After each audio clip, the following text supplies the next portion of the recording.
SNAP funded and families fed. Even then, Trump has had to be forced, kicking and screaming, to comply. Unfortunately, most SNAP recipients will only receive about 50% of their benefits, and it could take weeks for them to receive because of Trump's delays. This means that over 40 million Americans on SNAP will not receive their full benefits as long as the government remains closed. Americans deserve more than just 50% of their benefits. In my district in Los Angeles, over 120,000 people rely on SNAP. We call it CalFresh in California. I've spoken with food bank workers, and they are worried about running out of food to give out. My constituents who depend on SNAP say that they use the benefits to buy healthy fruits and vegetables, and that they would otherwise be too expensive. Instead of negotiating with Democrats to reopen the government and lower cost, Donald Trump and Republicans are holding the country hostage, putting kids and seniors and veterans at the risk of going hungry and without access to health care. Republicans promised to lower cost. Instead, they will let health care premiums skyrocket, and grocery prices have continued to rise. House Democrats are ready to act, to reopen the government and restore the services Americans need to survive. We need President Trump and Speaker Johnson to sit down with House Democrats so we can negotiate a bipartisan solution that reopens the government and lowers cost. And with that, I will now turn it over and introduce the chair of the Democratic Caucus, Pete Aguilar. Thank you so much. I want to thank Co-Chair Badagan and Steering Policy Committee, Co-Chair Wasserman Schultz as well, who just arrived. I'm grateful to be here with my House Democratic colleagues and our witnesses as we continue to drive home the importance of finding a bipartisan deal that reopens the government, fixes the healthcare crisis that Republicans have created, and feeds hungry children and families. Today, it's my honor to introduce Attorney General Rob Bonta from my state of California, After an incredible victory in California on Tuesday to fight back against Donald Trump's attempts to rig the 2026 midterm elections, AG Bonta is here to share an update on how he's also fighting back against Donald Trump's attacks on health care and SNAP. I've had the privilege of working with Mr. Bonta, and I know firsthand his commitment to ensuring that Californians and Americans across the country have access to quality, affordable health care and food assistance that they need to survive. In California, AG Bonta is leading the way to preserve federal funding for critical programs that hardworking families rely on in their daily lives. This work is more important than ever, with the Trump administration continuing to double down on their agenda to cut health care and food assistance programs in order to free up money for their corporate tax cuts. AG Bonta, thank you so much for being here. You're now recognized. Working? Good morning. Thank you, Chair Aguilar, for that kind introduction. Thank you, Co-Chair Badagan, for your leadership. I want to thank Leader Jeffries for inviting me. Thank you to all of you for your leadership, Congress members, to our nation, and to the people of the great state of California. I'm honored for the opportunity to be here to talk a little bit about our work at the California DOJ, holding this president accountable when he breaks the law, which unfortunately has been frequent, it's been consistent, it's been blatant, and it has been brazen. I'll do a quick overview and then get into our SNAP work. We have sued the president and his administration 46 times in 41 weeks. We had no intention and we have no desire to sue him at all, certainly not once a week, but we sue him when he breaks the law. That's our position. If he breaks the law, we sue. If he doesn't break the law, we don't sue.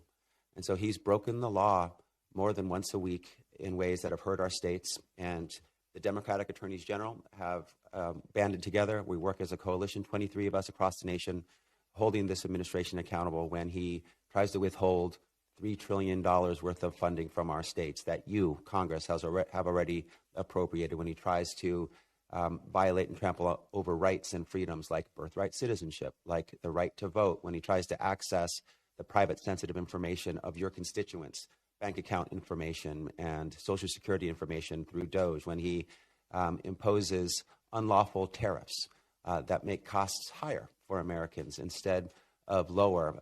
We have also pushed back when National Guard has been unlawfully deployed to our cities, militarizing cities and providing civilian law enforcement on American soil. So there's, unfortunately, a tragically long list of violations of lawlessness. This is a president who is a repeat offender, who has violated the law multiple times. I want to tell you, we are winning our cases over 80% of the time.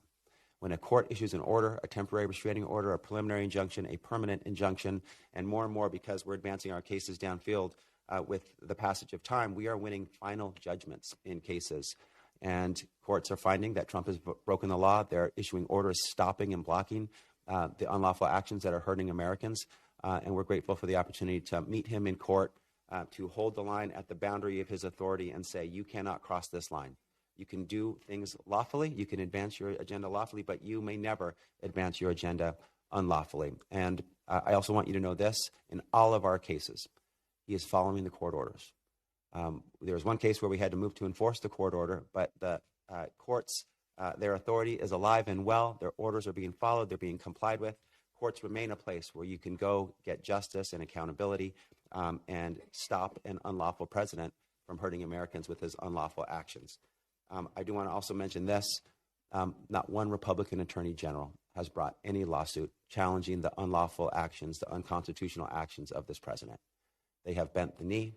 They have been craven. They have been cowardly. They have been supine. They have allowed the president to do what he wants when he wants, including ripping away funding from the people in their states, trampling over the rights and freedoms of the people in their states. They have stood by and done nothing. And they have also, that includes standing by while SNAP benefits get ripped away from the people in their states.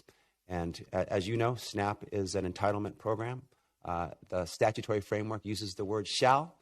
The payments shall be made to any eligible American. And in the history of our country, SNAP has always been paid to those who are eligible, including in times of government shutdown, including the 2019 Trump government shutdown. It is a entitlement program that is obviously a safety net service. These are people who are disabled. They are veterans. They are seniors. They are children. They deserve their government to look out for them and stand up for them and make sure that when they're hungry, they are fed. That's who we are as a nation. Trump deliberately, by choice, intentionally, went out of his way to rip away over $5 billion of funding for over 41 million Americans who are hungry. They gaslighted the American people by saying, quote, the well is dry, when the contingency fund for SNAP that is supposed to be used in times like this, at times of a government shutdown, was full of $5 billion to $6 billion worth of funding.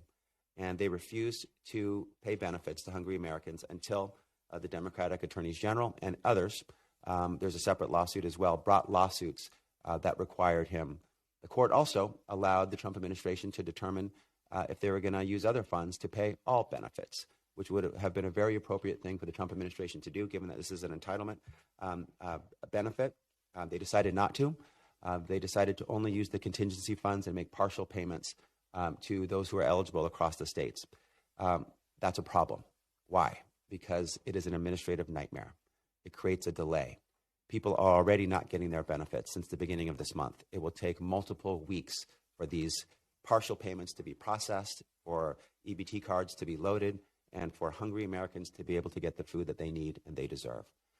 Trump could have either paid all of the benefits or had a clean approach to how to make partial payments, including just a straight across-the-board percentage, which could be processed and administratively applied more easily. So we're in a place where the Trump administration seems to be saying, I will starve hungry Americans until you allow me to rip away affordable health care from sick Americans. And he is treating hungry Americans, our most vulnerable, as political pawns in a very dangerous game. It's harmful, it's disgusting, it's dangerous, and we're not going to stand for it. So we've gone to court once again to hold this administration accountable. We will continue to be committed to upholding the rule of law, making sure we protect the health, safety of our of Americans, and I just want to say that as hungry Americans continue to be without the benefits that they deserve, we have a president who is more focused seemingly on his $300 million gold-plated ballroom, has been jet-setting overseas, and has not been attending to the needs of Americans. But the Democratic AGs and all of you are, they deserve leaders who will fight for them, who will stand up for them, who will be their champion, who will make sure that the hungry get fed and the sick have health care. So I thank you for your leadership. I'm honored to be here with you, and I'm happy to answer any questions that you might have. Thank you, Mr. Attorney General. We are so grateful not only for your comments today, but truly for your leadership. We were admonished by Speaker Mike Johnson this week to don't get lost in the facts. And we appreciate that you are setting forth the facts and the very real cruel choice. This using hunger as a political weapon is a choice, and we thank you for your work. I'm also grateful to our steering and policy co-chairs, to my fellow members of leadership, and especially to my colleagues for being here. But it is you, the witnesses, that we are really, really grateful for helping us demonstrate just how much is at stake in this fight. And I am especially grateful for our next speaker, who can shine a light on what it means to be a mom in America right now. And we have a White House that really can't stop talking about birth rates in our country. Republicans who cannot for the life of them figure out why women aren't having more babies, while they gut Medicaid, close hospitals, dismantle Head Start, and take food off the table of families. Working women do not have the resources to become a mother, let alone be a mother. 35% of the counties in America don't have anywhere to give birth. Most Americans live in a childcare desert. 60% of households can't afford a basic standard of living. And Republicans expect those families to give up more, to sacrifice more so that billionaires can get more.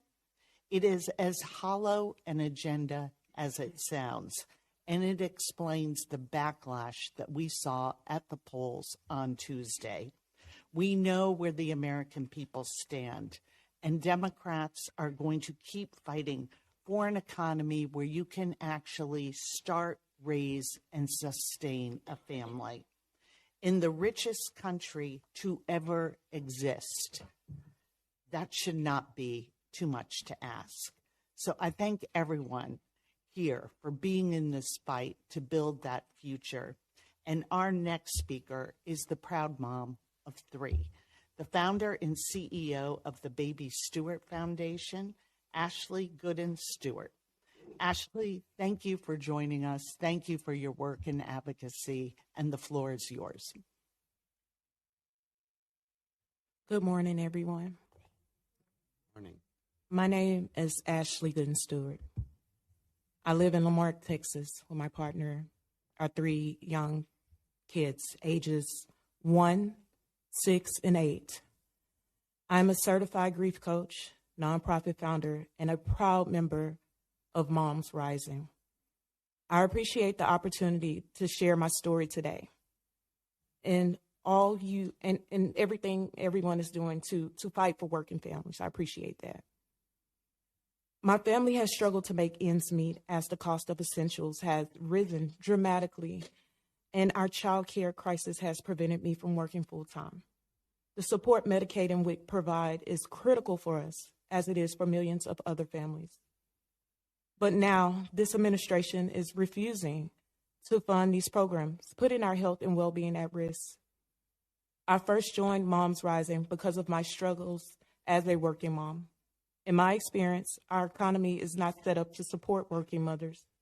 Here in the United States, working parents are forced to care for our families without the basic care policies people in other developed nations take for granted, like paid family and medical leave and quality, affordable child care. When my son was born in 2019, I was laid off from my job at a health insurance company where I'd worked for 3.5 years. Since then, I've struggled to maintain consistent employment because childcare is not affordable or accessible. Where I live, childcare programs cost hundreds of dollars per week, and most have long wait lists. The best solution for me was to do contract work, but that is seasonal, spotty, and unreliable. Sometimes my mom helps with childcare so I can take on more hours, but she is a veteran with a disability and has limitations on what she can do. It's been a real struggle. Without my full-time income, my family has struggled to keep up with rising costs. As I said, WIC and Medicaid are critical for us. WIC helps me keep healthy food on the table that my kids need to grow and thrive. Eggs are expensive. Milk is expensive. Fresh produce is expensive. These days, it feels like everything in life is expensive. WIC helps fill in the gaps. The breastfeeding classes WIC provides are incredible, as are the classes on child development milestones and cooking healthy meals. Although I've been a mother for years, every child is different, and these resources are extremely helpful. But for so many families like mine, the government shutdown is causing an enormous amount of stress because WIC and SNAP are running out of funds, and this administration is refusing to use the contingency funds Congress approved to protect them. My family has also received SNAP benefits, and although we recently lost access, so many of the families in my community that I support through my nonprofit organization depend on the support SNAP provides. I was relieved when I saw this weekend that a judge ordered Trump to release SNAP funds, but I've also heard that families may only get partial SNAP benefits this month. That will be terribly harmful for families in my community and across the country. I'm also terrified because this summer, Republicans in Congress voted to slash nearly $1 trillion from Medicaid. Medicaid is a lifeline for us. It's the reason I had access to quality prenatal and postpartum care when each of my children were born. Medicaid enables us to take our kids to the doctor when they're sick and for all their routine checkups. My older daughter has asthma and severe allergies, and Medicaid helps us afford the medications and specialists she needs to stay healthy. I have no idea how we'll access care without it. It's devastating to me that any lawmaker would attack programs that would help working families like mine access health care while doling out big tax breaks for billionaires and giant corporations. The thought that any lawmaker prioritizes a billionaire's greed over my daughter's access to her asthma medication makes my stomach churn. I want to thank the members of this committee for fighting to protect Medicaid and the Affordable Care Act. The cost of health care has skyrocketed, and these policies are more critical than ever. We need every single elected leader to sort out their priorities. That starts with funding Medicaid and the ACA, reopening the government, ensuring that there is no interruption to WIC and SNAP, and getting to work on the pressing issues that are holding families like mine back, including solving our child care crisis. Thank you.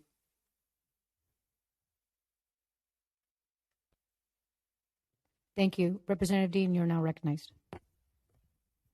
Thank you very much. Good morning, everybody. Is this on?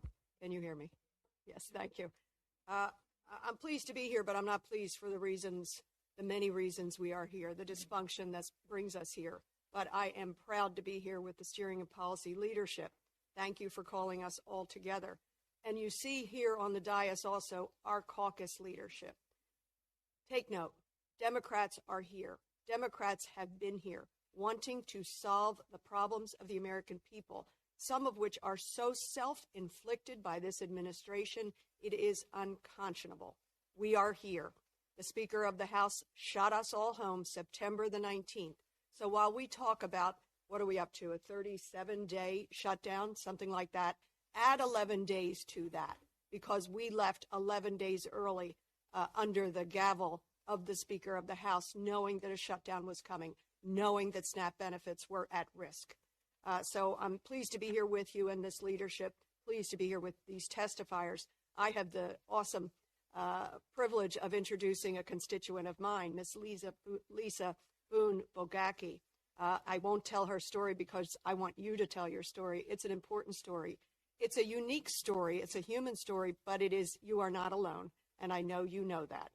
My district spans Montgomery and Berks counties outside of Philadelphia, and it's important to note that it's a wide range of very diverse families who are impacted by the dysfunction and shamefulness of what's going on here under the Trump administration and Republican leadership. This policy committee is shining a light on health care and on SNAP. People are living in fear that come the new year, they won't have access to care. They won't be able to afford care. In my district alone, suburban Philadelphia, as many as 28,000 people are at risk of losing their coverage. At least 22,000 will see their premiums skyrocket, thanks to the cruelty of this administration and the complacency of the Republican leadership and the silence of the others. The big ugly law made devastating cuts to Medicaid and to SNAP. And while we're talking about the SNAP crisis right now from the drying up of resources, let us not forget that under the big ugly bill, the administration and the Republicans took $186 billion to SNAP. This is all in furtherance of what is in Project 2025, which is to dismantle and to defund SNAP. In my district alone, a family of four for health care earning $64,000 a year will see a 300+% increase in their premiums. That's thousands and thousands of dollars increased. And who is it? It's working families, it's children, it's single parents, it's seniors, it's veterans, it's people with disabilities, it is people in recovery at risk of losing Medicaid and coverage. Our neighbors' health, well-being, and dignity are on the line. And so if you hear a tone in my voice that says I'm outraged, I am outraged. We are all outraged on behalf of the American people. A lot of things go on in the chamber, but for the chamber to have fallen silent for these last 6 or 7 weeks is unconscionable. That is being impacted. So that's why I'm grateful to you, Lisa, from Fleetwood in my district. Fleetwood is in Berks County, Pennsylvania. Lisa, I ask you and thank you for being willing to come here for the inconvenience of that, to tell the story of how your family relies upon the Affordable Care Act. And I do want to remind you, we are thankful to you for telling your story, but we know you are not alone. As I discussed this with my district team yesterday, person after person on the call said, and Lisa represents so many of our constituents. With that, Lisa, the floor is yours.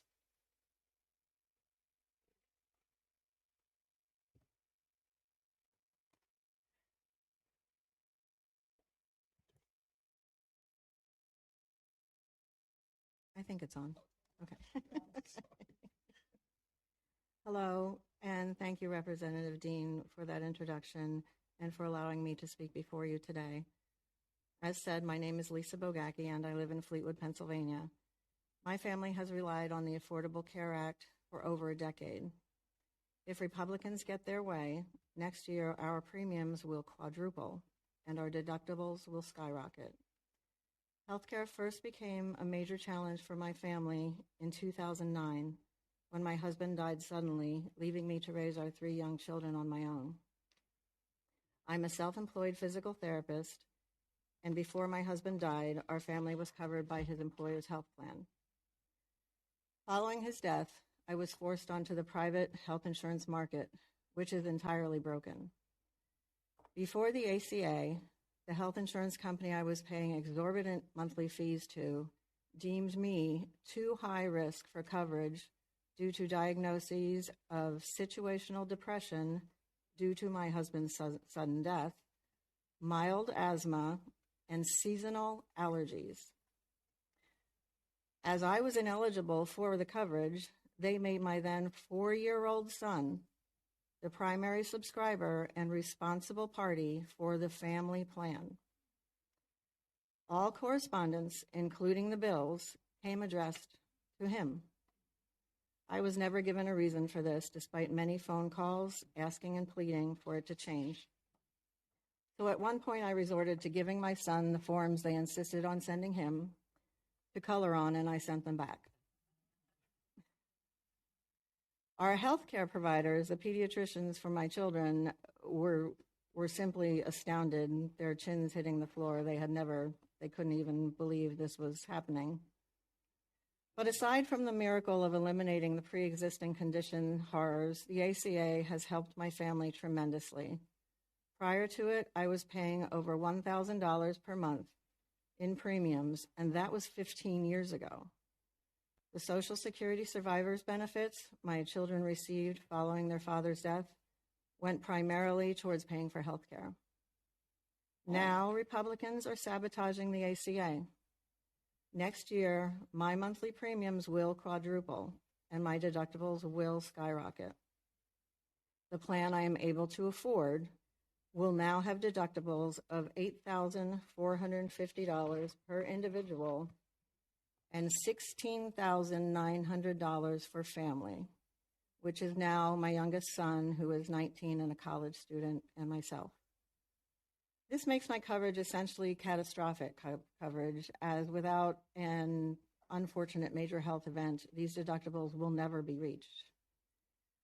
As the only wealthy country without guaranteed health care, we should, at the very least, be working toward making health care more accessible and affordable to all of our citizens.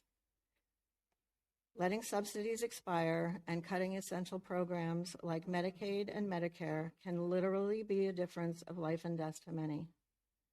As a healthcare worker for my entire career of close to 40 years, I cannot comprehend the thought of going without insurance. Yet I am already forgoing certain medical care that is not covered by my bronze level health plan, choosing instead to try to wait another 5 years until I'm eligible for Medicare.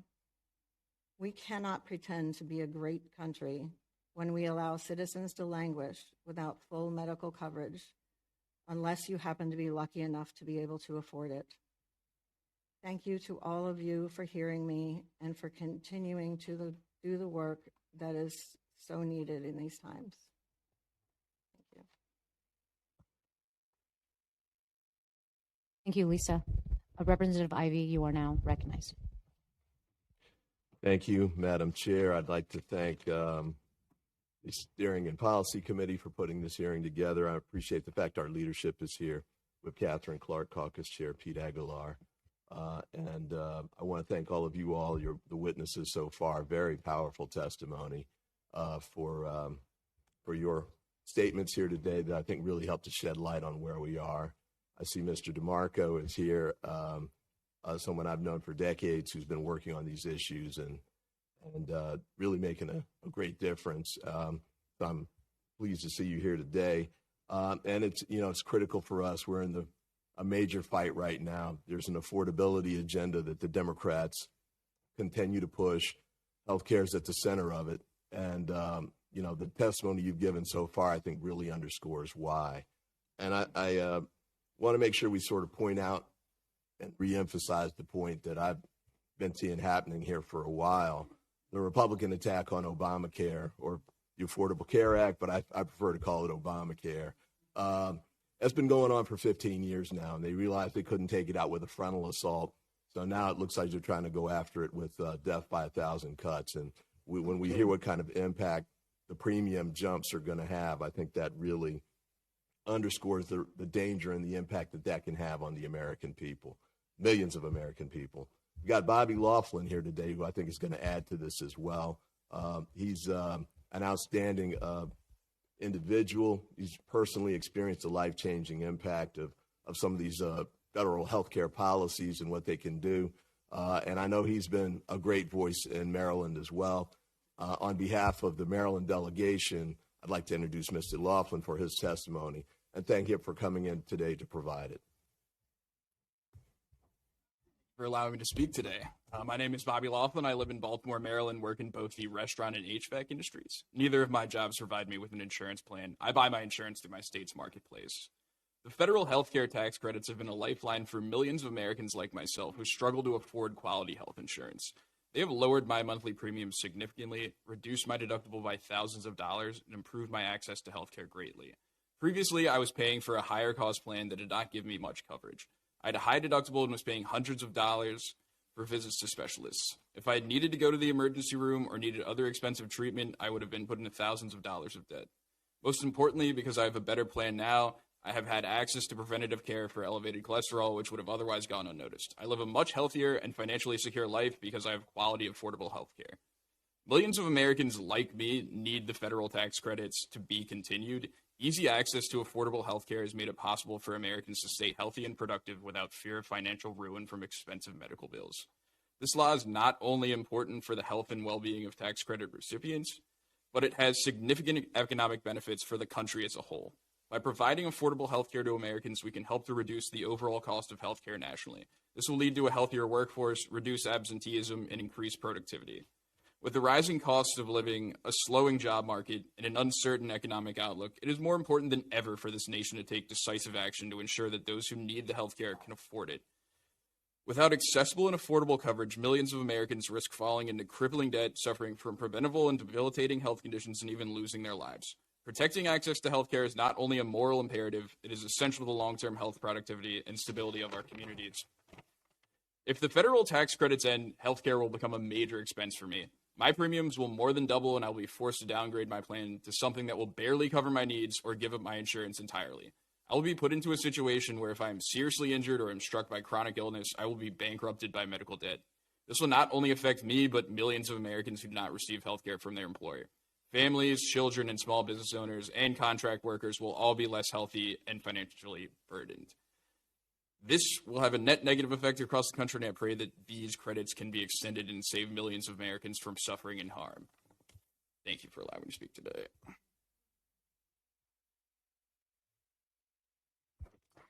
Thank you to our witnesses for your testimony. We will now turn to member questions, and we will begin with Representative Debbie Wasserman Schultz.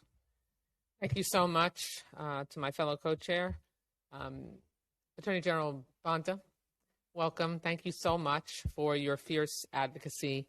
It is really incredulous that not a single Republican Attorney General in the country has filed a lawsuit to fight back on the completely illegal actions throughout this first 10 months of the Trump presidency.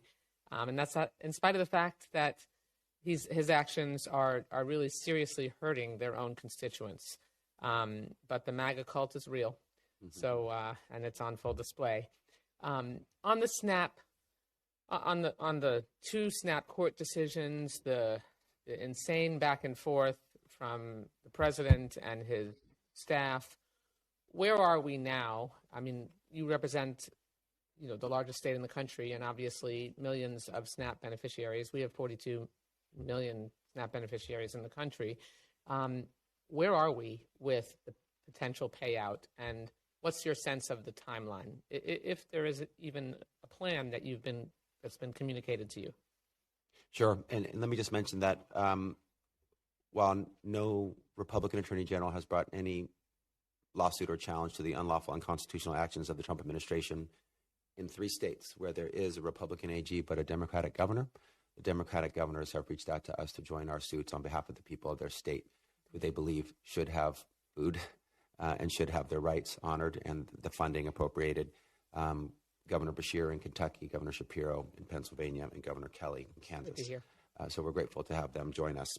I do just want to say that, in my humble opinion, regardless of your political leanings, any American should be outraged by the ripping away of food from hungry Americans. And the Trump administration is doing this all by choice.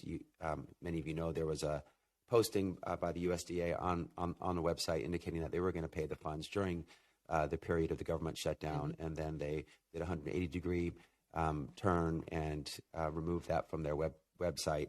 So this is a choice. And where we are now is we have 2 court orders requiring the payment by the U.S. Department of Agriculture of the contingency fund. Right. The contingency fund has about $5 to $6 billion in it. The cost for all eligible Americans to receive SNAP benefits for the month of November is $8 billion. So it falls short of full payment. And the courts have asked the federal administration to come forward with a plan for how they're going to use the contingency funds, and even invited them to use additional funds to pay full benefits. Which, by the way, as an appropriator, I can say that they have full transfer authority to be able to move funds from elsewhere like they have rightfully for the military. Right. And they've moved some funds for WIC, and we believe they can fully fund SNAP. But they decided not to, and they decided to propose a formula that is very administratively burdensome, slow, and difficult to administer. So right now where we are is a proposal by the federal administration to make payments that, partial payments, that could take weeks, in some states 4 to 6 weeks before the payments can be processed. So there's no sense of urgency. There's no understanding of the needs of Americans who are hungry to get their benefits now, yesterday, not in 4 to 6 weeks. The plaintiffs in the two cases are proposing alternatives, including full payment as an alternative and a cleaner partial payment approach that's easier, more easily administrated,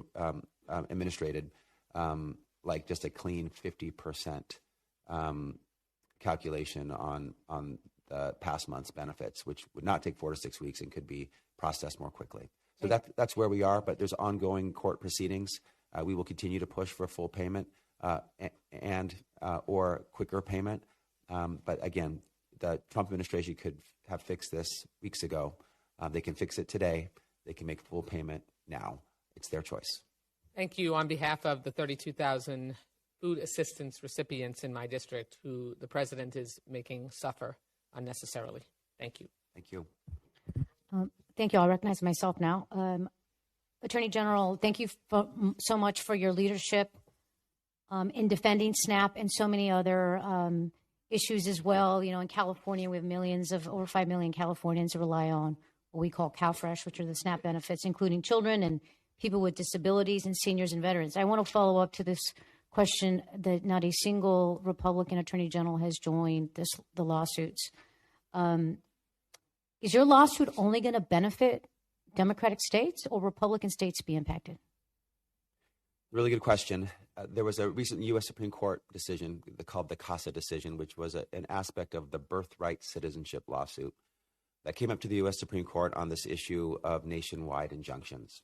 And it basically made it harder to get a nationwide injunction and essentially said that you need to be a party to a lawsuit to get the relief that you seek.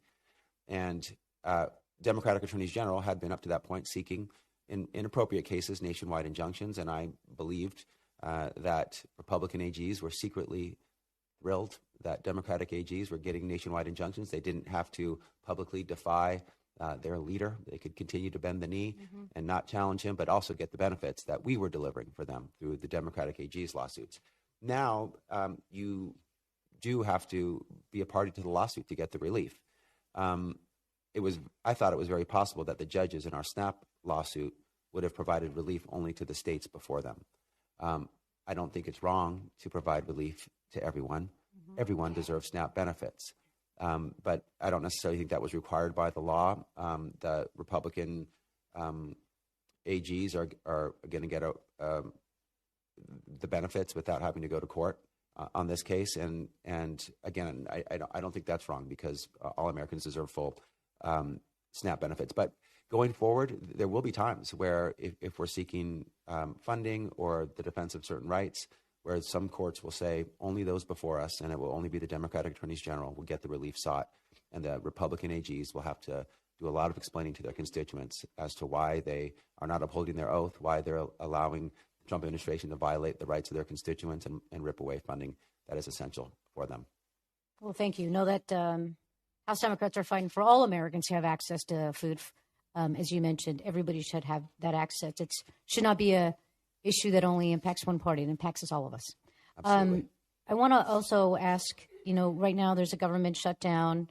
Government remains closed. Court and agency staff are furloughed. What impact has the shutdown had on your litigation?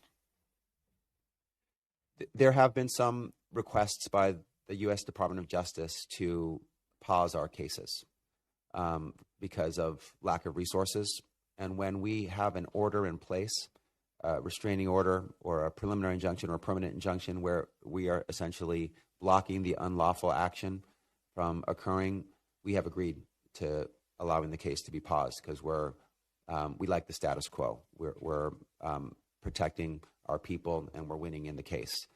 But if we have a pending request to the court where we are seeking an order to block unlawful conduct for the Trump administration, we are not agreeing to the pause, and we are demanding an order that identifies the unlawful action and has an order issued to prevent that unlawful action from harming the people in our states. So there have been some requests from the U.S. DOJ indicating that they have a shortage of resources, and sometimes we agree when appropriate for the American people, and sometimes we don't. It seems to me that the administration, the president needs to be held accountable even if there is a shutdown. And so this litigation should resume, especially in this scenario. Thank you so much, Attorney General. And now I will recognize Representative Horsford for questions. Thank you to Co-Chair Barragan and to Co-Chair Wasserman Schultz and for our entire Steering and Policy Committee.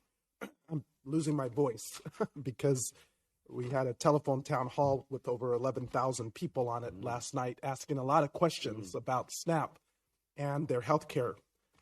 All across this country, the cost of living is crushing working families. Grocery prices are breaking budgets, rent keeps climbing, and now skyrocketing healthcare costs are set to push people past their limits.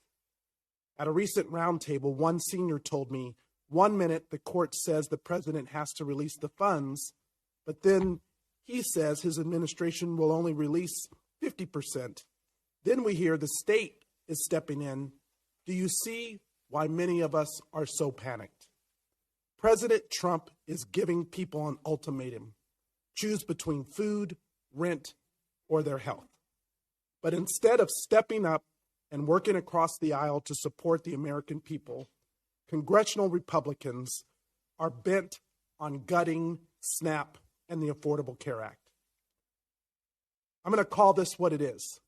It's a shakedown of the working class.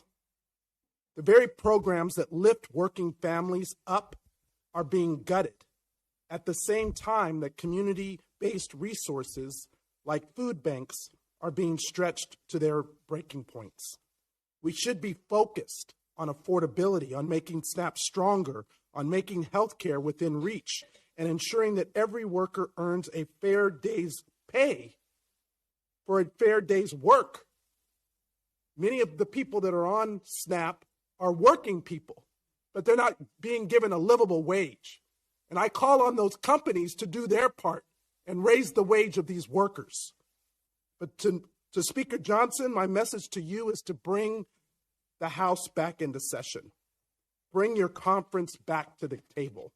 It is time to govern. It is time for serious, grown-up conversations about how we reopen this government in a bipartisan way, how we lower cost, and how we get this country moving again.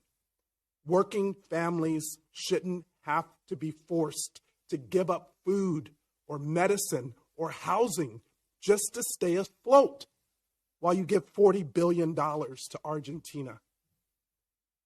AG Bonta, I want to thank you for your work to hold this administration accountable. You said you've had to sue them 46 times in 46 weeks. You and 23 other attorneys general, including my own Attorney General Aaron Ford from Nevada, successfully intervened to hold the Trump administration accountable and to secure these SNAP benefits for 42 million people, including 500,000 in Nevada. However, following your lawsuit and a similar one in Rhode Island, President Trump posted on Truth Social that SNAP benefits will, quote, only be given when the radical left Democrats open the government, unquote. Later, the White House press secretary walked those comments back, saying partial SNAP benefits would still be issued for this month. What is your reaction to this president's remarks and really lawlessness against the courts and their order? It's outrageous. It's disgusting. It's despicable, and it's unlawful. And he may be okay starving hungry Americans, treating them as political pawns in his very dangerous game, but the law does not allow for it. We will not stand for it as Democratic AGs, and the court order prevents what he is saying. He is required, and they are paying the contingency fund component. So, and it's confusing and scary and irresponsible for him to post like this. And his press secretary walked this statement back later and said the contingency funds would actually be paid against the desire and the will of the president to starve hungry Americans. But it shows where his head is and where his heart is or where it's not. And that's why we've had to sue the president 46 times in 41 weeks, because he goes off on rants like this. He has contempt for the law. He is untethered from the facts, and he continues to break the law. And so we need to rein him in, and we will continue to do that. And this is another example. Thank you. If I could just briefly, Ms. Gooden Stewart, thank you for your attendance, for your lived experience, and for sharing that and the strength that you represent on behalf of so many millions of Americans. How are the further cuts to SNAP and WIC and Medicaid straining the limited resources that you and other families are struggling with right now? Well, myself and the families I serve in my community, with everything just being limited resources, help, nonprofits like the Baby Stewart Foundation, it's been hard already. Families have been making the awful decision to, buy 2 weeks worth of diapers, or do I take the little money that I have and go buy groceries? So these are some of the decisions they're making. And with everything going on with the government shutdown, it's not going to lead to better living conditions. It's almost as if, these people have nowhere to turn. The families have nowhere to turn. And, it may cause issues like what you said with the food banks and everything. The food banks in Galveston County are asking for donations. They see what's going on. It's elderly people hungry, disabled vets. And with these limited resources and funding low, it's extremely hard for everyone.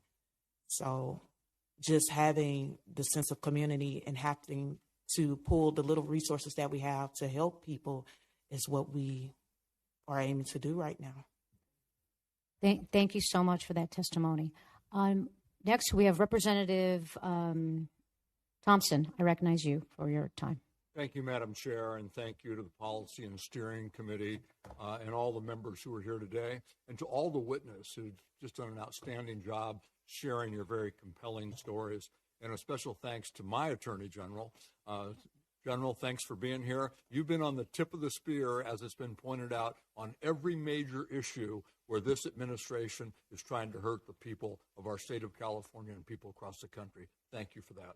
Thank you. Well, welcome to day 37 of the federal government shutdown, the longest running shutdown in our history, beating the last record set under this president during his first term in office.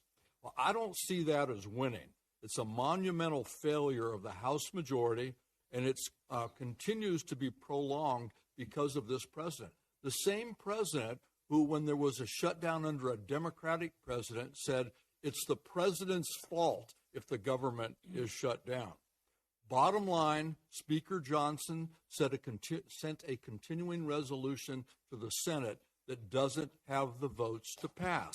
So it's simple. Speaker Johnson, bring your Republican members back from vacation and work with Democrats to draft a bill that will pass and will fund and open the government. Too much is at stake to continue to have your members out on vacation. People are losing their health care. And make no mistake, nobody in America should not be able to have health care, nor should anyone be forced into bankruptcy trying to pay their medical bills. People are losing their food security, the majority of which are working people, kids, seniors, and the disabled. And make no mistake, nobody in the richest country in the world, a country that, by the way, feeds the rest of the world, should go hungry. Federal workers are working without pay, they've been laid off, or they're furloughed. That just should not happen. Mr. Speaker, you're guilty of public policy malpractice. You have a responsibility to work for the American people, all of the American people, not work against them. Convene the House so we can open the government and address the issues important to the people that we represent. And in addition to the things that we're talking about, which are extremely important, there are a ton of other issues we should be here working on. Telehealth has expired. There's no farm bill. Flood insurance has expired. Appropriation bills haven't been passed. The FAA flight safety legislation has not been passed. If for no other reason, bring us back so we can join Marjorie Taylor Greene in reading the names of the people who are on the Epstein files. There's a ton of things we could be doing. So bring your members back. Let's work together to address the issues that the American people sent us to Washington to work on. General Bonta, you mentioned that in your lawsuits that there's maybe some question as to whether or not all states would benefit from this. But the fact of the matter is, if it just affects people in California or the other states where attorney generals have joined you, we're talking about all the people. I mean, this isn't just helping Democrats in one state or another. Isn't this helping all people? Aren't Republicans who are disabled, Republicans who are working for substandard wages, kids who are going to school and to bed hungry, won't they benefit too? 100%, Congressmember Thompson. When we bring our lawsuits and we secure relief, if the court issues an order that applies to the 23 Democratic Attorney General states, everyone in those states benefit, regardless of political affiliation, regardless of party.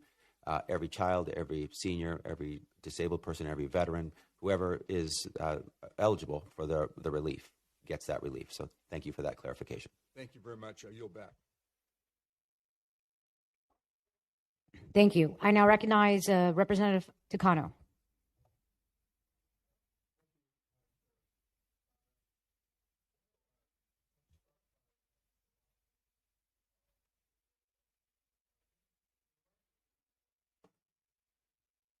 I work two jobs, so I manage a restaurant and I also do HVAC part time. So you have two part-time jobs. And Yes. You get your health insurance from the Maryland Exchange. Yes, I do. And you currently have a gold plan. I have a silver plan, and it costs me under $70 a month. A silver plan, and the tax credits, the enhanced premium tax credits, help you afford that policy. Yeah, without them, it would be like around $400 a month. Have you been able to check what the premiums cost now? Are those available on the website? I think it'll be around $200. Maryland has, for another year, they're gonna foot a little bit more of the bill. So we're lucky in Maryland that we have that, but it is still going up. Yeah, it's still going up. Yes. So, Maryland has mitigated. Yes. The cost. Kind of, yes. For you at this point. Yep. For another year. Yes. For another year, but in a year you're going to be facing, as your testimony said. Yeah. It'll be very expensive. Costs. Yeah, or I'll have to downgrade to a bronze plan that will have a very high deductible. Downgrade to a bronze plan. Yeah, or get rid of it. Yeah. We'll see. Ms. Bogacki, where are you? What state are you from again? Could you remind me? I'm from Pennsylvania. From Pennsylvania. And you also buy your health insurance through the Pennsylvania Exchange? Yes. Is that right? Yes. And you said that you're facing the possibility of an $8,000 deductible for your family, to cover your family. Did I hear that right? It's almost $17,000 for the family. $17,000 for the family. $8,000 for each individual. Each individual. Yeah. So the way that works is each individual has to meet that meet that deductible. The 8,000 something, yeah. Mhm. That's just impossible. Yeah. And then that's impossible. So when you said, what struck me in your testimony is you said that you essentially are going to a catastrophic plan. Yes. Which doesn't really help you pay for the everyday things. If you have chronic disease or you have to manage all these other illnesses, an accident happens, out of pocket, you're going to spend up to $18,000 for your family. Yeah. But of course, you need the insurance because if someone gets something might cancer or happen. something like that, you're facing hundreds of thousands of dollars. Exactly. I find it hard to believe that this Congress, the Republican leadership and this president are indifferent to your plight, indifferent to the plight of the 22 million Americans that depend on the tax credits and the several million more that are going to see premiums increase. That's just heartbreaking for me. And I want you to know that I stand square, shoulder to shoulder with my colleagues so that we can protect healthcare and lower these costs. Thank you. Thank you for being here, all of you. I yield. Thank you for those questions. And I know one of our witnesses needs to depart. I want to thank you all for being here. Mr. Bonta, if you have to depart, that's okay. We appreciate your being here. I will now recognize Representative Scanlon. Thank you, Madam Chair, for bringing us together while House Republicans and President Trump continue to be AWOL on solving the health care and affordability challenges that Americans, including those here today with us, are facing every day. Last week, for the first time ever, SNAP benefits lapsed. In the 60 years since SNAP was created, through recessions, natural disasters, prior shutdowns, the federal government has never missed a SNAP payment until now. And why? It was a choice by this White House. It was a choice to defund SNAP because Congress has already authorized billions of dollars in emergency money to fund SNAP, including during government shutdowns. After states were forced to sue the federal government, 2 federal courts have ordered the White House to release the SNAP funds. But instead of following the law and feeding hungry families, this administration initially refused to release the SNAP money and continues to refuse to seek alternative sources of funding, which again is a choice. It's a choice to delay the fraction of benefits that the White House is releasing. It's a choice to tell states that they will not be reimbursed if they step in to fill that gap and feed families. It is a choice to create a bureaucratic nightmare for states that are scrambling to get those SNAP payments out the door and into families' pockets now that the White House is forced to pay out some of them. And as A.G. Bonta mentioned, the Pennsylvania Secretary of Human Services has sent a letter to the White House talking about the bureaucratic nightmare that has been created. It's also a choice to forbid food retailers and community partners from offering discounts to SNAP participants, punishing the small businesses that are trying to help their neighbors in trouble. But that happened this week, too. And we can't forget that 12% of all grocery purchases in the U.S. are made with SNAP dollars. So it's hurting grocers, too. President Trump knows all this. He maintained SNAP benefits during the second longest shutdown in U.S. history, which, not coincidentally, was during his first administration. No White House, Democrat or Republican, has ever blocked SNAP payments and let millions of kids go hungry until now.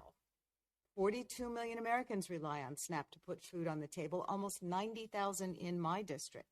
And the human cost of these choices are staggering. In my district, Anna and her husband work long hours at multiple jobs to make ends meet, but they still need SNAP to feed their family of 5 and afford basic necessities. Anna doesn't know what they're going to do because they didn't get their November benefits. Tawny, in my district, is a recently retired veteran. Her Social Security check barely covers her rent and basic utilities. She will go hungry without that November SNAP payment. And we're talking about a paltry $6 a day per person. We know that depriving kids of food, even for short periods of time, harms their mental and physical development, but we can fix it. The president can act. The funds are available. As the courts have suggested, he can transfer other funds to fully fund SNAP payments now, as he and other presidents have done in the past. Personally, I would suggest that he start with the billions he's sending to prop up hedge funds in Argentina, or maybe sell some of the gold trinkets and plumbing he's surrounded himself with in the White House, so that hungry kids can eat. Congressional Republicans can act too. They need to come back to D.C. and work with Democrats to pass a budget that works. Congressional Republicans need to have the spine and the political will to put their constituents first. A.G. Bonta, you mentioned that the USDA has created an administrative nightmare. Our Secretary of Human Services said that this is going to delay the availability of food assistance to 2 million Pennsylvanians. Can you comment on that? Let me just first reaffirm and reemphasize your point that this is all a choice. This is deliberate, this is intentional, this is cruel by design to not make payments and to only make partial payments and to delay payments. It required the administration to break the law, to depart from all historical precedent, and to even contradict their own statements that they were going to make payments that they posted on a website a month ago. So this is deliberate. They really had to reach and try to get here. They can make payments easier. They're proposing the most painful, slow, burdensome administrative approach. And the fastest way and the most efficient way to make payments is to make full payments. It's easy. It's simple. It can happen immediately, and it could provide food for everyone who needs it. The second best would be to have some clean percentage application, maybe 50% if they're going to do partial payments, which I don't agree with, but if they're going to do it, at least make it fast instead of making it partial and slow. So they could, 50% across the board, a percentage would be much more administratively appropriate and digestible and able to implement. So there are alternatives. They know they're there. They're avoiding them, again, to your point, by choice. Thank you so much. I yield back. Thank you. And now we have been joined, and it's my honor to introduce our Democratic leader, Hakeem Jeffries. Good morning. Thank you, Nanette, for that introduction, for your leadership as Steering and Policy Co-Chair. It's an honor and a privilege to be here with all of my colleagues and certainly, of course, all of you for today's hearing, the 16th in our series of Steering and Policy Committee engagements designed to make sure that the American people can speak directly to the Congress and to the nation about the challenges that you all are facing in your day-to-day lives. I'm grateful, of course, to the leadership team, members from the House Democratic Caucus, and, of course, to our witnesses for your presence here today.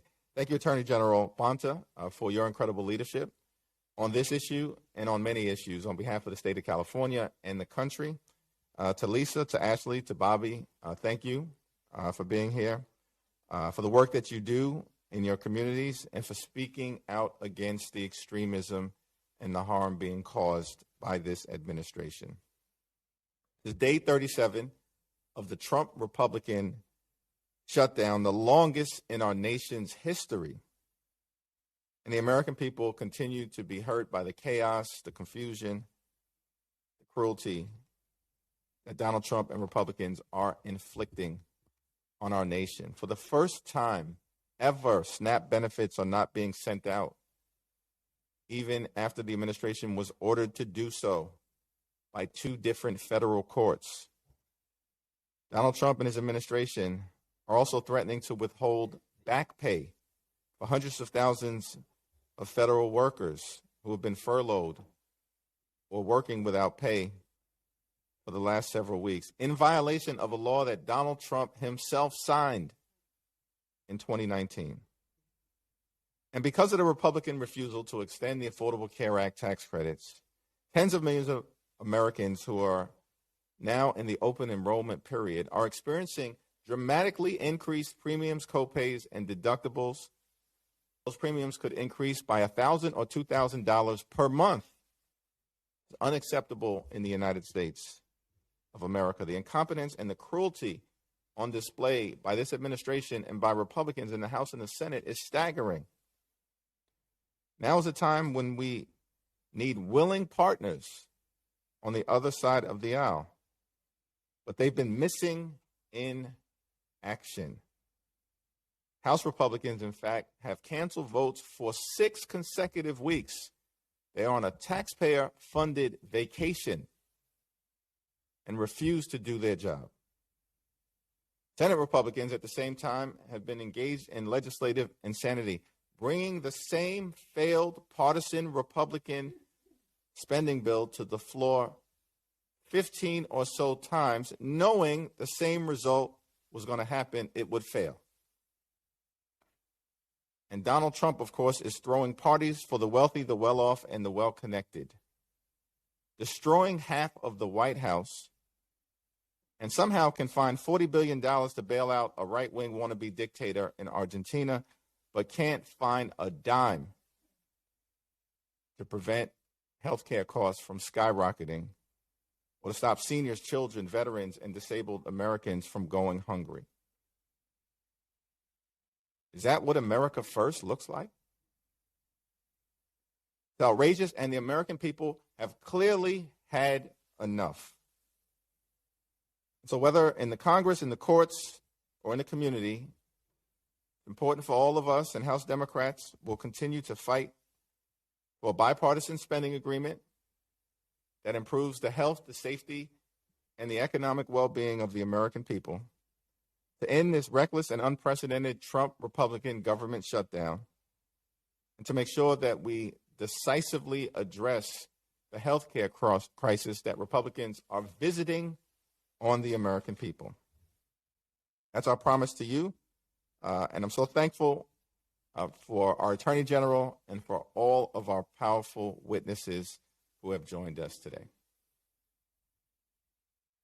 Thank you, Mr. Leader. Appreciate your leadership and hosting this important hearing today to share a spotlight on the impacts that this Republican shutdown is having on the American people. And now I turn to Representative Ross for your questions. Thank you very much, Madam Chair, and thank you so much to the witnesses for coming to Washington to share your experiences and your fights. In Wake County, North Carolina, which I represent, more than 83,000 of my neighbors rely on SNAP to put food on the table. And statewide, it's 1.42 million North Carolinians. 4 in 5 participating families include a child, a senior, or an adult with a disability. Roughly 80% of SNAP households include someone who's working. And more than 46,000 North Carolina veterans need SNAP. And it is just inhumane that right ahead of Veterans Day, this president isn't honoring their service. Republicans in the federal government, the state legislature, and along with this president and his cronies, and I'm talking about my state legislature because they're no help, have undertaken every effort to make it harder for these families and all families to put food on the table, beginning with the big, ugly law, which cut $186 billion in food assistance. This was way before the shutdown this crisis started. The big, ugly law also shifts the cost of food assistance programs down to the states and our local governments. And Republican legislators, like the ones in North Carolina, have refused to take up food assistance. They're not covering the gap. In fact, we don't even have a state budget. And if we did, it would have cut more food assistance from people. This is cruelty at its worst. In Raleigh and across the Triangle, food pantries are sounding the alarm. They have had shortages. Now, this week, they've gotten a lot of donations because of all the news about SNAP. Sometimes too many donations. Sometimes they can't handle all of that. But that's not going to last. They have been bracing for reduced and delayed benefits for months. The Interfaith Food Shuttle in Raleigh has been serving residents in need for over 35 years. And during my recent visit, they told me that their stocks have been strained since January of this year when Trump took office. They also warned that this reduction in SNAP assistance will lead to rationing, which it already has, longer lines around the block, and turning down those in need. At the exact time when more working families are showing up for help. And let's be clear, this administration is creating more people who are out of jobs. In my area, DOGE cuts have affected people at the EPA, federal workers using food banks for the first time, federal contractors who do medical research using food banks for the first time. It is despicable that our attorneys general have had to sue this president multiple times, most recently for food assistance, but they also had to sue to get basic education funding, and so many more times, as we've heard from Attorney General Bonta. It is time that we come back to work. President Trump is not the Speaker of the House, even though he believes he is.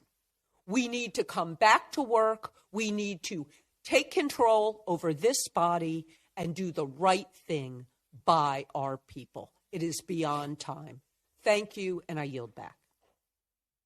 Thank you. I now recognize Representative Bonamici. To the Steering and Policy Committee for holding this important hearing and for continuing to do the vital work on behalf of the American people while the Republicans stay home on vacation. Thank you so much to the witnesses. I know Attorney General Bonta had to leave, but I just want to thank him for the work partnering with my Attorney General in Oregon, Dan Mayfield, on so many important issues.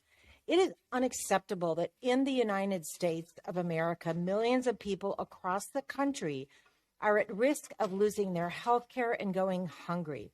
42 million people, including 16 million children, rely on SNAP. About 750,000 people in Oregon, and about 210,000 of those people are kids. We know it's highly damaging for children to go without food. It harms their ability to learn. A lack of key nutrients during early childhood may result in lifelong learning deficits. I serve on the Education Committee. I got a gift on Tuesday from some children in Oregon. This is from Dietrich in Hillsborough. This one is from Ryan in Portland. They are drawing pictures of the food they might lose without SNAP benefits. This one that was Ryan. This one, look at this one. That doesn't have a name. This is from Paul in Hillsborough. They are drawing pictures of the food that they won't get. Ezra in Hillsborough drew this one. He has some broccoli on there. And I just want to say that these kids, look at the lesson that these kids are getting, that they might lose their meals because of the mean government that is withholding SNAP benefits.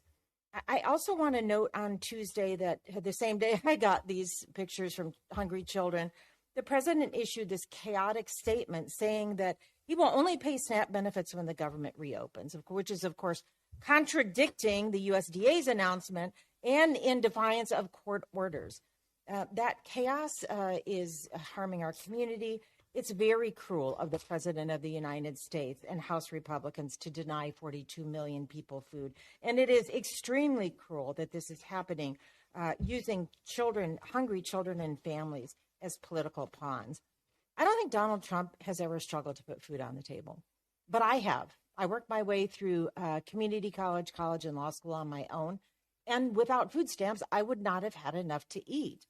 I do want to note that the administration say they can't find a way to feed hungry children, but they can find a way to renovate the Lincoln bathroom at the White House. And last week, the night before SNAP benefits were cut off, President Trump hosted a Great Gatsby-themed party at Mar-a-Lago. So here's a quote from The Great Gatsby. They were careless people. They smashed up things and creatures, and then they retreated back into their money or their vast carelessness and let other people clean up the mess they had made. Well, this president and MAGA Republicans have created a mess. They should care about the well-being of everyone in this country, not just the wealthy elite. I know that food banks, state and local governments, places of worship, community organizations, they're stepping up in Portland, where district I represent. We have Laughing Planet Cafe and Heretic Coffee, that they're stepping up and helping people with food. And I tell you, that's amazing, supporting community, but it's not enough to fill the gaps. Republicans need to get back to Washington, D.C. They need to work with us to open the government in a way that does not inflict more harm on the American people. And in the meantime, this administration must immediately distribute that funding. And I just want to ask quickly, Ms.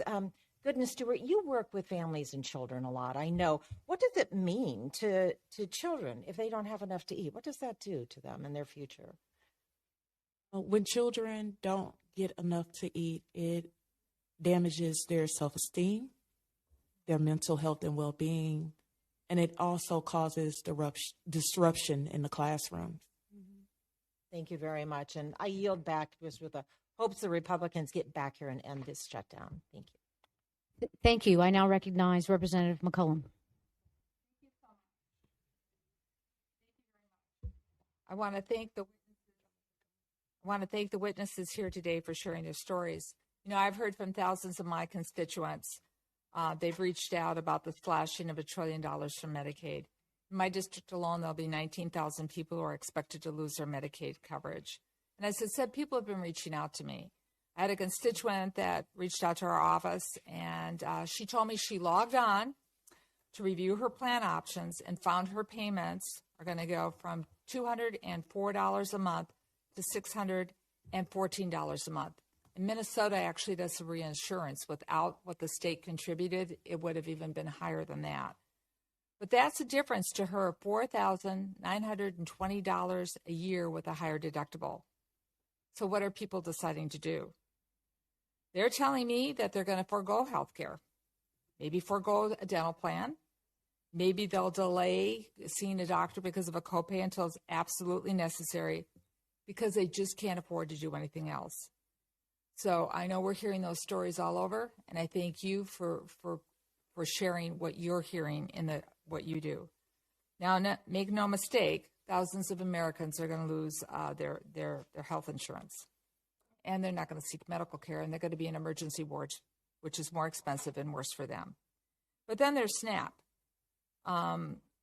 40,000 Minnesotans who rely on SNAP are going to lose their ability to buy nutritious groceries. And then I'm going to add one more thing to the mix. I'm going to add heating assistance. It's called LIHEAP. It's getting cold in Minnesota. In Project 2025, LIHEAP was eliminated. In the president's budget, it was eliminated. The administration on April 2025 fired the entire staff responsible for the program, and that has halted reimbursements to the states. 130,000 Minnesotans use LIHEAP to heat and cool their homes. And we know many of these folks, they depend on all three programs just to survive. So my question is to Ms. Golden Stewart. You're here representing nonprofits, and the nonprofits in Minnesota administer a lot of these programs, and they're involved in it from food shelves to LIHEAP to helping navigate. Please let us know the strain that this is putting on nonprofits, hearing the stories, and then knowing you can't do anything to help many of these people. Being able to help families in need, individuals in need, has been a huge strain in the nonprofit sector. You hear stories, you hear testimonies all the time. You get phone calls in the middle of the night of people needing diaper need, food assistance, utility. And it breaks my heart, honestly, to tell a family that The other partnering nonprofit organizations don't have the funding at the time. Resources are limited, and it doesn't solve their issue. You know, they need the help. They reach out to churches, they reach out to nonprofits, and it's nothing that we can do at the time. And it's really hard telling a family no. It's hard not having the grant funding and the necessary means to help families. Thank you, Madam Chair. Food, clothing, shelter, and heat are all necessities. And this administration, through this shutdown, is denying our families all of them. I thank you all for testifying, and to all the nonprofits out there, we love you. Thank you, Congresswoman McCollum. Next is Congresswoman Kelly Morrison from the great state of Minnesota. Madam Chair, thank you to the Steering and Policy Committee for bringing us together, and thanks so much to this esteemed panel for being here and sharing your stories. Talking about just how dire the circumstances of this Republican shutdown are. It's now the 37th day of Republicans holding the government hostage and refusing to hear the overwhelming majority of Americans asking them to protect their care and food. I have the honor of representing the people of Minnesota's 3rd District, and as we dive deeper into how these crises are compounding harm to our communities, we can draw no other conclusion that the cruelty is the point. We've now seen Trump and congressional Republicans go beyond ignoring patients, advocates, experts, physicians, and caregivers to the president threatening access to food for millions of Americans, children, seniors, and veterans going hungry while House Republicans enjoy their 7th week off. The American people have been abundantly clear. They want their representatives to address the rising cost of health care, stop grocery prices from increasing, and deliver stability and affordability. But congressional Republicans and the Trump administration have refused to show up to address these crises. In fact, earlier this year, they united to implement a direct contradiction of what the American people asked of them. Their most significant accomplishment thus far was to make the single largest cut to health care and food assistance in our nation's history. They've tried multiple excuses and rebrands and smokescreens in a desperate attempt to conceal the reality of their so-called one big beautiful bill. Now they are once again uniting to undermine affordability by refusing to extend ACA tax credits that help families, small business owners, farmers, and caregivers afford their health care. In brief, Trump is threatening to withhold SNAP funds in order to skyrocket premiums for American families just a couple of months after his signature bill cut billions from Medicaid and SNAP. It is beyond cruel, and it's an outright betrayal of the American people. As an OBGYN physician myself who had the privilege of caring for patients for more than 20 years, I find these combined attacks on healthcare and food access that will have severe consequences for the long-term health of the American people absolutely horrifying. So, Ms. Gooden Stewart, I want to start by thanking you both as an OBGYN and as a mother myself for the important work and advocacy that you do in your community. Can you elaborate a little bit more on the changes you've seen in the day-to-day realities of families in your community since Trump and congressional Republicans' cuts to health care and food assistance have begun? Of the families that I serve in Galveston County are hardworking families. So due to the changes, not being able to have the necessary access to SNAP, families are either taking on more additional hours at work to be able to afford food and just the basic necessities, and which is taking them away from the home. So that's been a very critical part. Or families are having to take a day off work just to go to the food bank or to go to some of the organizations that still have funding and means at this time for additional assistance. Taking parents away from their children is an aspect that we haven't talked about as much, so thank you for highlighting that. And then just briefly, in your experience, what are the long-term community impacts when kids grow up without access to the food and health care that they need? The long-term effects to children not receiving food, it's damaging. It does cause a lot of issues with mental health, a lot of trust issues or mistrust. It takes a dig at their self-esteem and their confidence, and it also puts them in survival mode. Just being in crisis or trauma that they're too young to process can develop issues later on. Thank you very much. Thank you, and I yield back. Thank you, Congresswoman Morrison. Next, I'll recognize Congressman Sean Casten from Illinois. Thank you, and thank you all for coming today. I think one of the hard things about being a legislator and writing laws is that we write laws that affect hundreds of millions of Americans. We tend to talk in statistics, and we think in statistics. I think about the 1.9 million people in Illinois who depend on SNAP. But then I think we're also, we always have this specter hanging over us of Joseph Stalin, who said one death is a tragedy and a million is a statistic.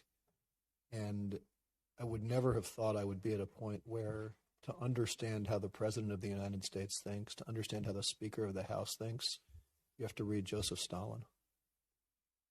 And I'm not saying that to be, who else as a political leader has intentionally chosen to starve their own people to achieve political ends? Mao? Stalin? It sure as hell ain't the people who star in the book that Mike Johnson said, if you want to know what I think, just read the Bible. And yet that's where we are. And what I appreciate about this hearing and all you coming in is that you're giving the American people the ability to understand those individual tragedies. I guess, Ms. Gooden Stewart, I'd start with you. We're talking about the reality that this White House, under pressure, has maybe agreed to provide half of the SNAP benefits that they are legally obligated to provide. But even that, because they delayed, is going to be a 2-4 week delay depending on the state. So can you just help us out with, maybe some of the individual stories of the folks you represent? How much does a full SNAP benefit give them security? And how long can they afford to wait if that money is held up, even if they get it all back? Are these families that can afford to wait 2-4 weeks? Are they sitting on a lot of cash? What does that mean practically for these folks? Even the delay in the SNAP benefit is still puts the families that I serve, it holds them back. They rely on SNAP benefits to, make ends meet for the month. Because we're not talking about when the SNAP benefits run out. It doesn't keep them 100% secure, but it's better than nothing at all. And so basically, you're saying that these families, the children are going to go to school hungry and only be able to rely on the support of the school, the breakfast, snack time, if some schools are able to even afford that, and lunchtime. That's what they're relying on. The food banks, like I said, in my area, they need help. They need donations. They're doing the best that they can. The needs are growing rapidly. And those food banks are for the people who typically, don't qualify for SNAP, right? Well, it's different in our area because even if you qualify for SNAP or WIC or whatever the benefit is, you can still receive that additional support. Yeah. But when it's not there, then what are families going to do? They don't have an emergency fund. They don't have anything to pull out of when they run out of food or run out of SNAP or even delayed these things.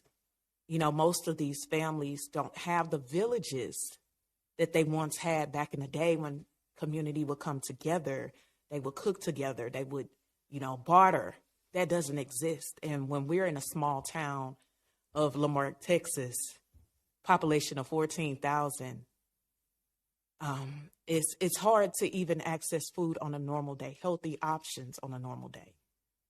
So it's just, like I said, it's a total loss to these families. And they honestly, when I speak to them, feel like they don't have a way out. a lot of uncertainty. Well, thank you for showing the morality and the ethics that seems to be absent in the White House and the Speaker's office, and I just hope they follow from your example. Yield back. Thank you, Congressman Caston. Next, I recognize Congresswoman Sarah McBride from Delaware. Thank you so much, Madam Chair. Thank you so much to you and the other chairs of steering and policy for bringing us together for this conversation. And most importantly, thank you so much to our witnesses who have shared their stories and their experiences with us here today. You shouldn't have to be here, but you have to be here because Republicans are not here, and because millions of Americans are experiencing affordability crisis that needs to be urgently addressed. We are here today because when the government shuts down, it's not just Washington that suffers, it's our neighbors. In every single one of our districts across this country, in our districts and in our Republican colleagues' districts.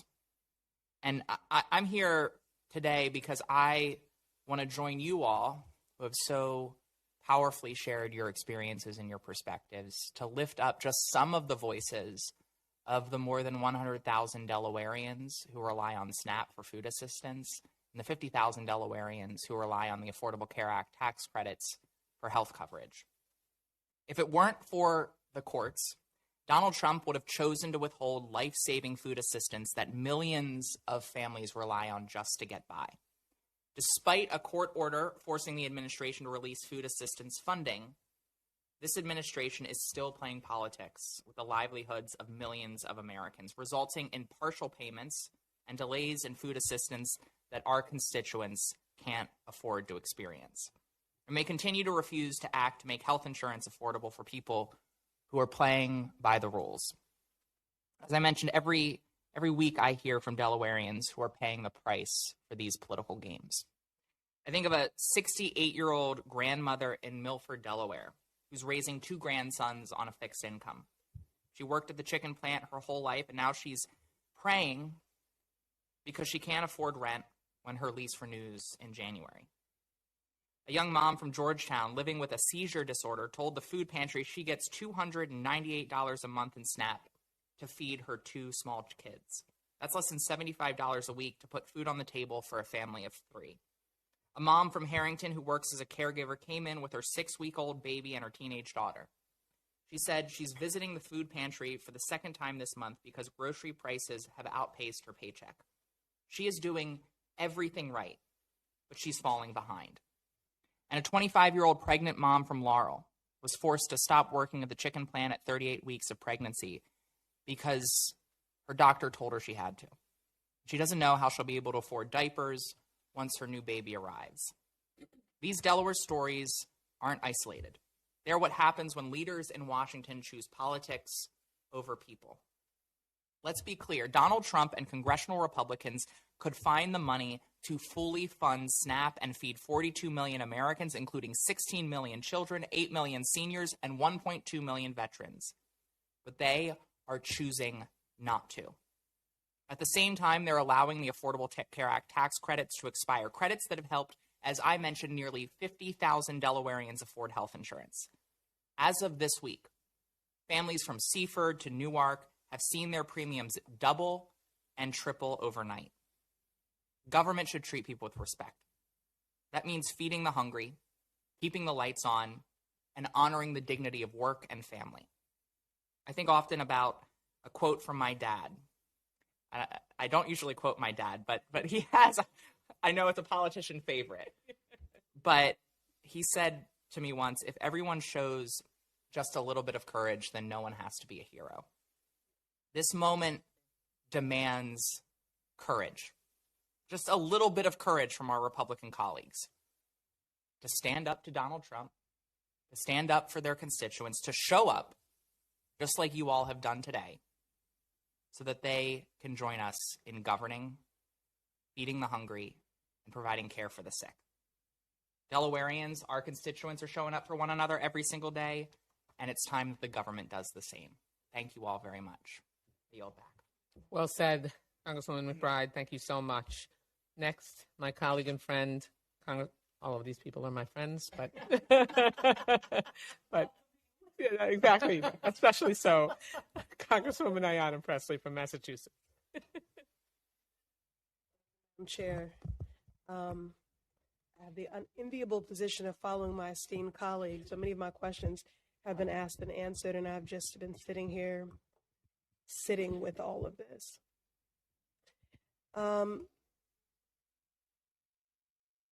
You know, I work alongside people who speak with a mouthful of scriptures, but seem to carry a heart full of hate, and would have you believe that there is a deficit of resource when in fact there's just a deficit of empathy.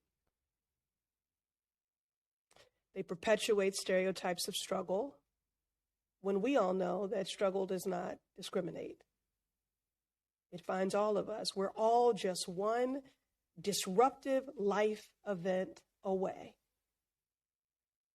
Losing a spouse, losing a child, losing a job, having an illness. One disruptive life event away.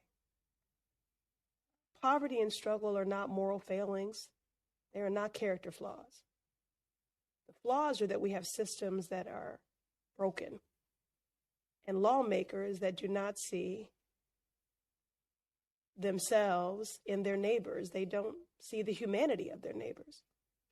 So I thank you all so much for being here. I look forward to a day where you do not have to relive the hardest moments of your life in order to compel action from your government. This is, Coretta Scott King said, starving a child is violence. Contempt for the working man and woman is violence. This is violence. It's policy violence. It's policy negligence. This is not harm that is naturally occurring. It is man-made, manufactured. So I thank you all for being here, for turning your pain into purpose. And we will certainly amplify your stories in the hopes that our colleagues will have an epiphany, having heard about your lived experiences. Because I just don't think that they get it. I don't think they know what they're doing. And if they do, they must be more concerned with keeping a job than doing the one they were sent here to do for the people and communities that entrusted them. I just was wondering if any of you would be willing to speak to the stereotypes that continue to be perpetuated about who relies on SNAP, who are the Medicaid recipients, who benefits from the subsidies of the Affordable Care Act. If any of you would just be willing to speak to that and just head on to tackle these stereotypes. Yes. Is it on? My light doesn't turn red. Is this on? Yes. I feel like I can speak to the stereotypes for who relies on the Affordable Care Act subsidies. I'm a person who's been a rule follower my whole life. I was that good girl who just did everything the way I was supposed to do it. And as you said, I'm sorry, it takes one event that took away more than half of our family income and left me with these 3 little children. Thank you. And we have lived through dealing with people, thankfully not my friends and families, but my young son in middle school said he had to point out to his friend that said people on Obamacare were just lazy and didn't want to work. And that friend of my 10-year-old son was talking about my son and didn't know it. So it's not, the stereotypes are not correct.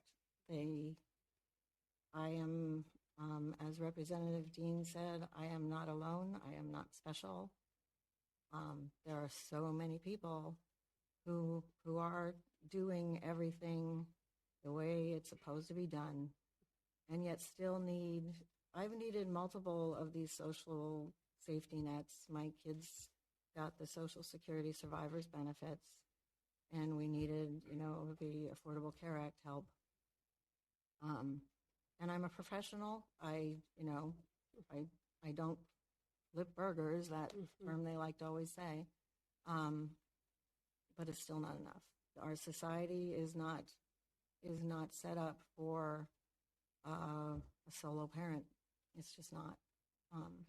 And I think it's not wrong to say that government should look more into those situations because there are so many of us. I'm very grateful for your candor. And again, I'm so sorry that you have to relive the hardest times in your life to compel action from the government to meet your most basic needs, which in my opinion are a human right. Food is a human right. Food is not just nourishment. It is health. It is medicine. It is dignity. It's readiness to learn. It's readiness to work. Healthcare is not a nice to have. It's a must have. Mm-hmm.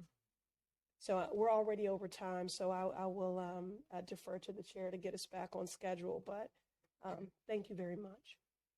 Thank you so much, Congresswoman Presley, and thank you, Lisa, for continuing to share your really searing story. Next, my colleague and neighbor and friend, Congressman Darren Soto from the great state of Florida. Thank you, Congresswoman Wasserman Schultz.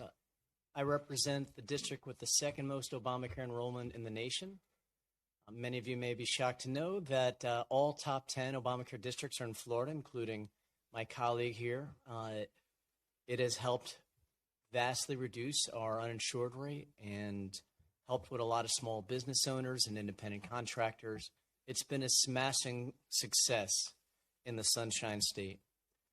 And so that's what this fight is all about. It's also about SNAP. Trump had discretion with both contingency funds and with other funds in the USDA to fully fund SNAP. The courts told him to do so, and he still chose not to do it. Callousness and cruelty.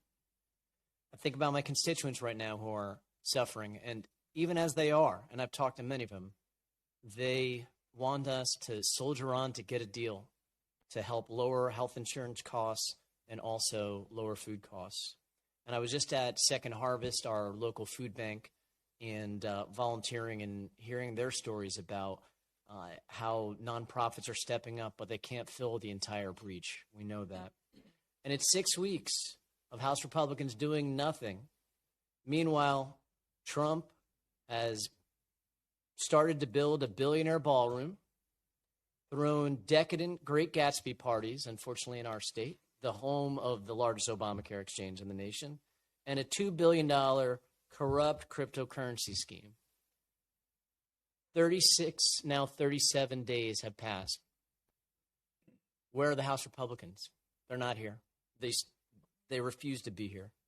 They'd rather keep the government closed than negotiate lower health care costs and feed families.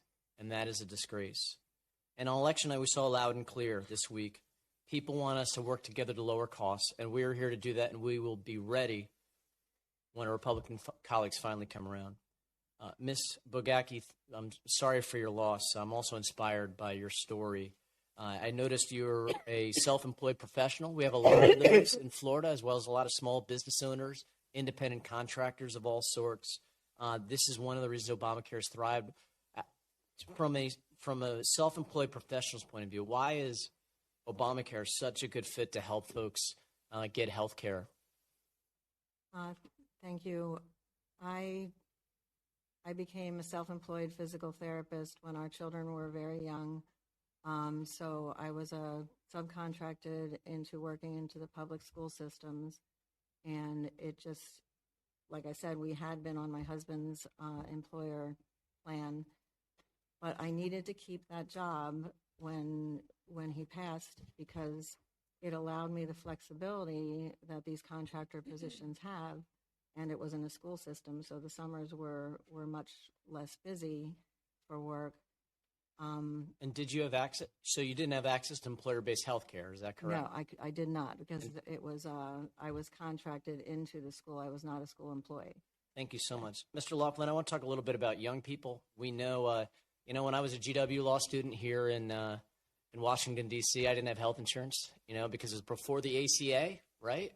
And so the moment I graduated from college, here's my diploma, and there goes your health insurance. And I remember being insured for multiple years. And then I had major medical, which, unless you really, really are hurt, it really doesn't do much. How has the ACA been helpful for you as a young person to get insurance and to be able to make sure that you're covered? To get a much better plan than I would otherwise have, and for a much cheaper price. So it's helped me greatly, and thankfully I'm healthy and I don't use it very often, but at the same time that keeps everyone's premiums low, because when you have young people in the system, that allows there to be more money for everyone. And every young person is one accident away or one health issue away from needing it. And so thank you for sharing your stories, and I yield back. Thank you so much, Congressman Soto. And last but not least, but unsurprisingly, because he is our most current junior member of the caucus, and I believe the House as well, Congressman James Walkinshaw from Virginia. Thank you, Madam Chair. Hopefully for not much longer. Yes. Thank you all so much for being here. I just want to share a story that I heard from a constituent yesterday, Jack. And Jack is 25 years old, and he and his wife moved to Fairfax County, Virginia a few years ago, looking for economic opportunity. They got married, and they are expecting a baby boy at the end of this month, so they're very excited. And while they're joyfully preparing for that new arrival, as all expectant parents do, their budget is really tight. Grocery prices and the prices of other essentials have skyrocketed. Jack shared with me that he'll often have Campbell's soup for dinner so that they can afford the healthy food that his wife really needs during her pregnancy. They get their health care coverage through the ACA, and they're using the enhanced premium tax credits now. And this year, the monthly premiums for their family of 3 that they'll have soon is about $800 a month. And when they logged on to the exchange, they were shocked to see that next year their premiums will double to $1,600 a month. And that's $800 extra a month that they do not have. They don't have it. And so for Jack, he told me there wasn't really a choice. They've decided that he'll forgo health insurance next year so that his wife and their new baby will be covered. And this is not a choice that any family should have to make. But these are the choices that families across the Commonwealth of Virginia and across the country are facing. In my district in Northern Virginia, 19,000 people are about to see their health care costs skyrocket if Congress doesn't act to extend the enhanced premium tax credits. And as you all know, this is happening in rural areas as well, which will be hit a lot harder by Washington Republican family has to choose whether mom or dad will get their health insurance next year. And Republicans need to come back to Washington and join us at the table to negotiate and prevent these devastating health care cuts to give families like Jack's and millions of families across the country the peace of mind they deserve, that they'll be able to afford their health care coverage next year. And I wanted to just ask you, Ms. Gooden-Stewart, in your work, in your experience, what is the impact on a family, the impact on children, if one or more of their parents don't have health care coverage? Impact on children if one of their parents, or maybe both parents, doesn't have the necessary health care or adequate health care. It could be detrimental to them because, like many of you all shared, we are all one accident or one unexpected event away from our life changing. So, not being able to have both parents at their most healthiest form, it can weigh heavy on a child mentally and physically. So yes, it's very critical to their well-being. Yeah, I think that's absolutely right. And as a parent, I know that I'm a much better father when I'm healthy, and I think that's true for all of us. So thank you all so much for joining us, and I yield back. Thank you, Congressman Walkinshaw. And I want to thank all of our witnesses for being here to share your stories and bring us the information about what is happening in your communities to the U.S. Congress. Every week when I fly home, I hear too many heartbreaking stories like the ones that we heard here. As A.G. Bonta said, there have been no lawsuits that have been brought by Republican attorneys general to fight against Trump's lawbreaking that is clearly hurting their constituents. Yet because of cowardice, shame, or laziness, maybe all three, we don't hear these same cries of impending crisis being made in bipartisan hearings in Congress. And it's day 37 of the Republican shutdown.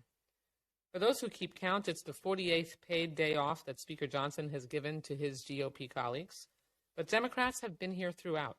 We're ready to work and we're ready to negotiate a deal to reopen government and avoid the catastrophic healthcare crisis that we were just warned about again today.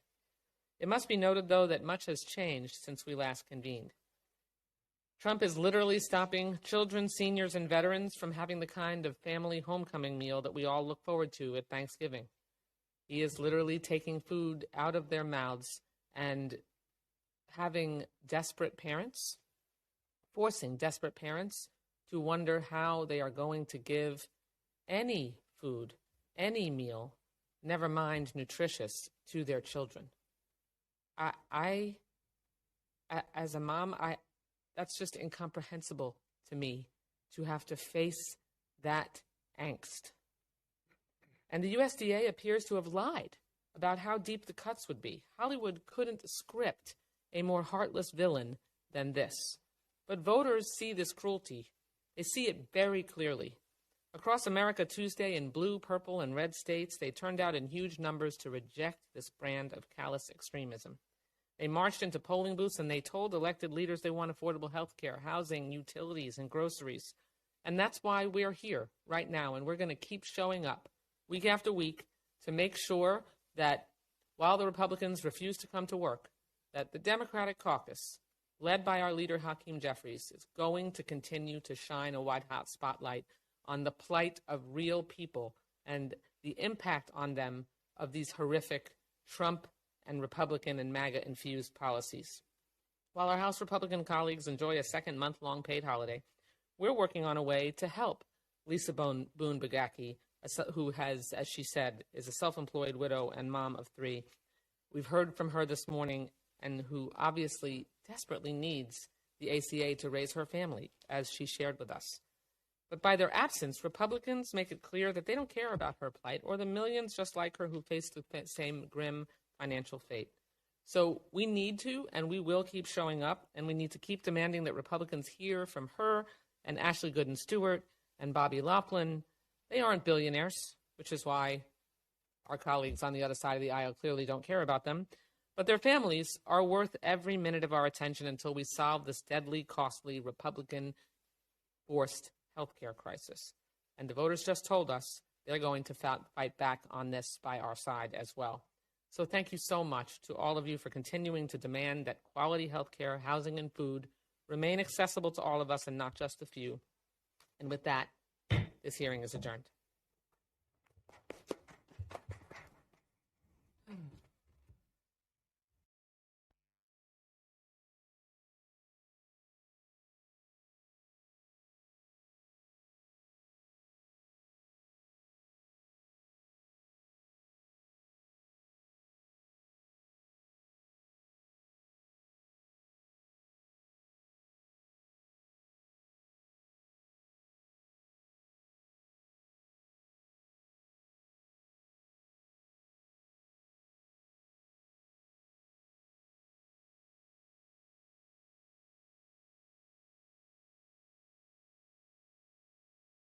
Thanks very much for joining me. I think there's a lot of confusion out there regarding the government shutdown. How did it happen? Why is it continuing? How do we resolve it? I think these are the questions that are on people's minds. So let me just say a few words about that. Without boring you about Senate rules, the shutdown took place 5 weeks ago because the majority party, in this case the Republicans, need 60 votes in order to pass a government budget. They only have 53 votes. The Democratic caucus has 47. And what has always happened under these circumstances is that the majority party sits down and negotiates with the minority in order to get the 60 votes. That always happens, except now. For the first time that anyone can remember, Republicans have said it is our way or the highway. We are not negotiating it. You take it or you leave it, and that's the way it is. And then to add insult to injury, to make it clear that they have no intention of negotiating, unbelievably, at a time when federal employees are not getting paychecks, when kids are being threatened without getting the nutrition they need through the SNAP program, when air traffic controllers are not being paid, in the midst of all of that, the Republican Speaker of the House, Mike Johnson, has given his members of the House of Representatives, a 6-week paid vacation.